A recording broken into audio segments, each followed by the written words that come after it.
नमस्कार, स्वागत आपका हरियाणा न्यूज 24 पर। मैं हूं प्रिंस लंब। जेजेपी का बुरा दौर चल रहा है। दुष्यंत चौटाला के बुरे दिन चल रहे हैं।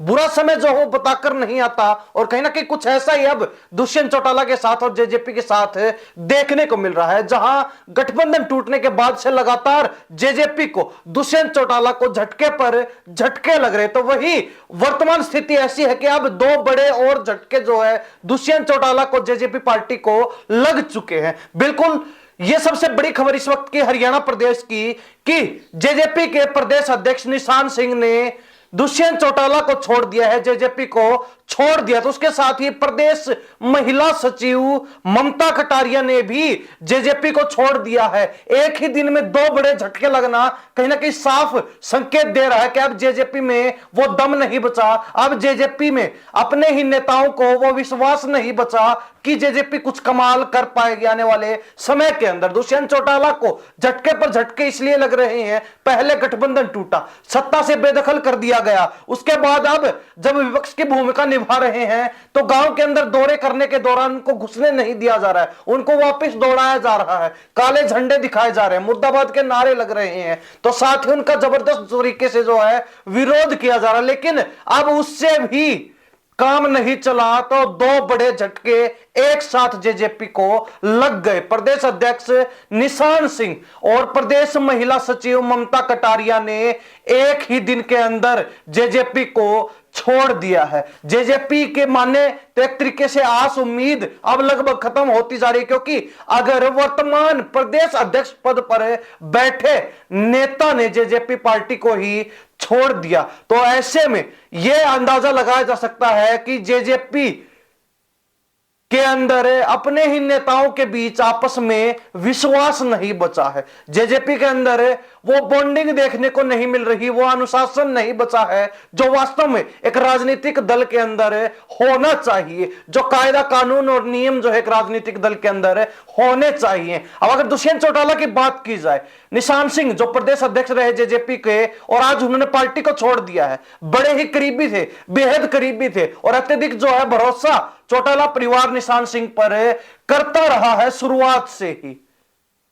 2000 में इनेलो से चुनाव लड़ा और उन्होंने जीत हासिल की। टोहाना विधानसभा क्षेत्र से विधायक चुने गए इनेलो पार्टी के। उसके बाद 2005 में चुनाव लड़ा लेकिन दूसरे स्थान पर रहे, हार का सामना करना पड़ा। 2009 में भी हार का सामना करना पड़ा, दूसरे स्थान पर रहे। 2014 में फिर इनेलो से चुनाव लड़ते हैं लेकिन फिर जो है तीसरी बार हार का सामना करना पड़ता है और दूसरे स्थान पर रहते हैं। 2019 के अंदर है जब इनेलो और जेजेपी अलग अलग होती है तो निशान सिंह दुष्यंत चौटाला के साथ, अजय चौटाला के परिवार के साथ जाना उचित समझते हैं, जेजेपी के साथ आते हैं और कहीं ना कहीं उनको प्रदेश अध्यक्ष की जिम्मेवारी भी मिल जाती है। लेकिन इस बार उनको चुनाव नहीं लड़वाया जाता। टोहाना से देवेंद्र बबली को प्रत्याशी बनाकर जेजेपी चुनावी मैदान में उतारती है जो कि जीत भी हासिल करते हैं। लेकिन ऐसे में अब बड़ी बात यह थी कि अजय चौटाला का जो परिवार है उसको निशान सिंह पर ज्यादा भरोसा था, उनको अत्यधिक भरोसा जो है चौटाला परिवार को निशान सिंह पर था और कहीं ना कहीं उसका खामियाजा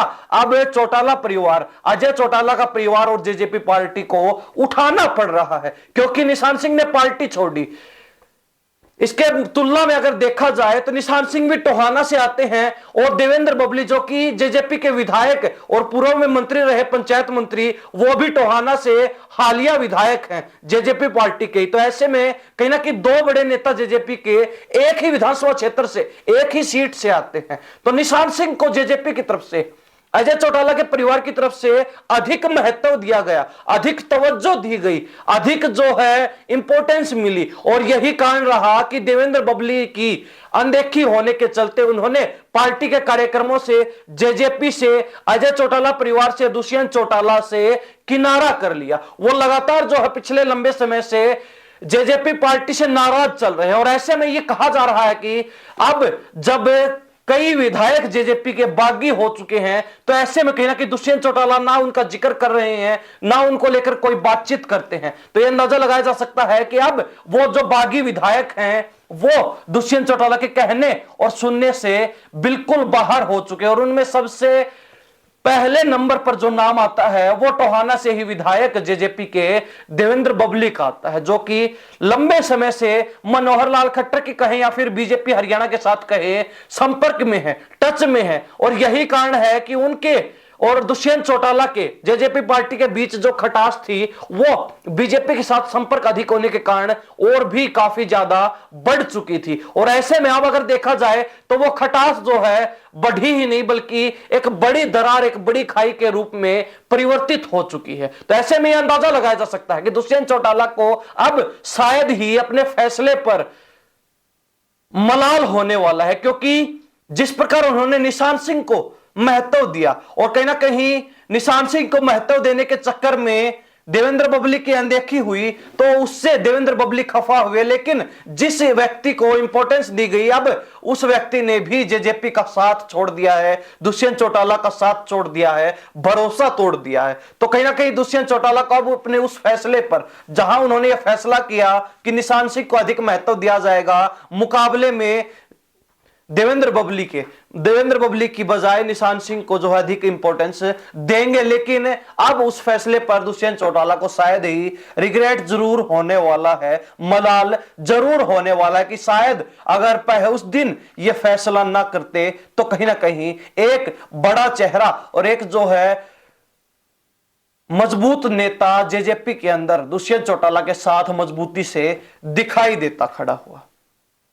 हालांकि सिर्फ प्रदेश अध्यक्ष निशान सिंह ही नहीं बल्कि ममता कटारिया जो कि प्रदेश महिला सचिव, उन्होंने भी पार्टी को छोड़ दिया था। ऐसे में लोकसभा चुनाव से पहले जिस प्रकार जेजेपी को झटके पर झटके लग रहे हैं, जिस प्रकार पार्टी छोड़ने का सिलसिला शुरू हो चुका है, तो ऐसे में जेजेपी के 10 की 10 सीटों पर चुनाव लड़ने का जो सपना है वो भी डगमगा रहा है। जो उम्मीदें जेजेपी की बंधी थी कि कुछ ना कुछ परसेंट वोट बैंक लोकसभा चुनाव में अपने प्रत्याशी उतारकर हम जरूर लेने वाले हैं, कहीं ना कहीं पूरा संगठन मजबूती के साथ काम करेगा। तो ऐसे में हरियाणा प्रदेश के अंदर जो है अपनी जड़ें कायम रखी जा सकेंगी। लेकिन जिस प्रकार चुनाव से पहले ही झटके पर झटके मिल रहे हैं, पार्टी छोड़ने का सिलसिला शुरू हो चुका है, वरिष्ठ लीडर, बड़े पदों पर पदासीन नेता ही अगर जेजेपी को छोड़कर जा रहे हैं, जेजेपी को अलविदा कह रहे हैं, तो ऐसे में कहीं ना कहीं जेजेपी की स्थिति जो है वो डामाडोल हो चुकी है, वो डगमगा रही है। जेजेपी जो अपने आप को स्थिर करने में लगी हुई थी गठबंधन टूटने के बाद,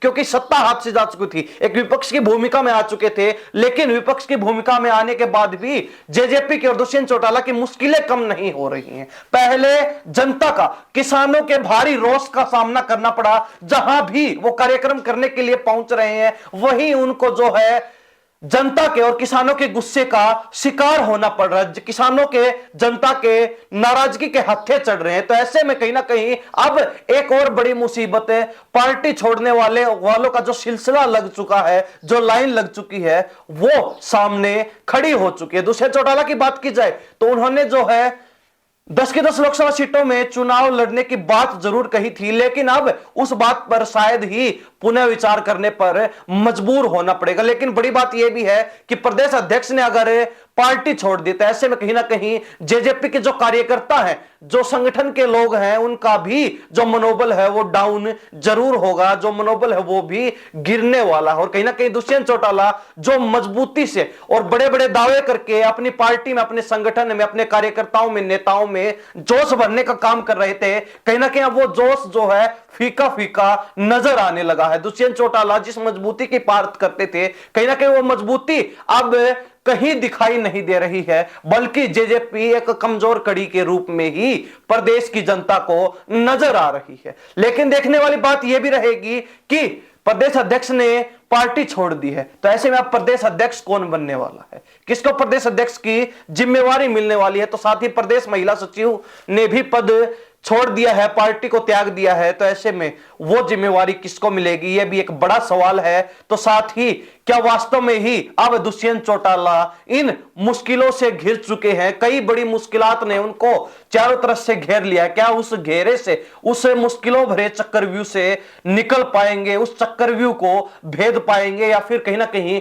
मुश्किलों के भंवर में फंसकर उनकी किश्ती भी डूबने वाली है, उनकी नैया भी जो है डूबने वाली है। जो एक उम्मीद की किरण बंधी थी जेजेपी पार्टी की, वो किरण भी अब गायब होती हुई, धूमिल होती हुई दिखाई दे रही है। तो इस वक्त की बड़ी खबर थी कि जेजेपी के प्रदेश अध्यक्ष निशान सिंह ने पार्टी छोड़ दी, तो साथ ही प्रदेश महिला सचिव ममता कटारिया ने भी पार्टी को छोड़ दिया है। चुनाव से ठीक पहले पार्टी को छोड़ना कहीं ना कहीं एक बड़े झटके के रूप में असर करेगा, बड़ा जो है गहरा प्रभाव जेजेपी की छवि पर और जेजेपी के प्रयासों पर पड़ने वाला है। लेकिन हरियाणा प्रदेश की जनता इस बारे में क्या सोचती है? क्या वास्तव में ही निशान सिंह और ममता कटारिया के पार्टी छोड़ने से जेजेपी को कुछ प्रभाव पड़ने वाला है, जेजेपी पर कुछ दबाव पड़ने वाला है, जेजेपी कहीं ना कहीं दबाव में आने वाली है, या फिर यह सभी चीजें जो है जेजेपी के लिए कोई मायने नहीं रखती, या फिर जेजेपी को इससे कोई खासा प्रभाव नहीं पड़ता? क्या सोचते हैं लोग? कमेंट अपनी राय जरूर दीजिए। इन सब बातों के साथ में प्रिंस लांबा, हरियाणा न्यूज़ 24। नमस्कार, जय हिंद।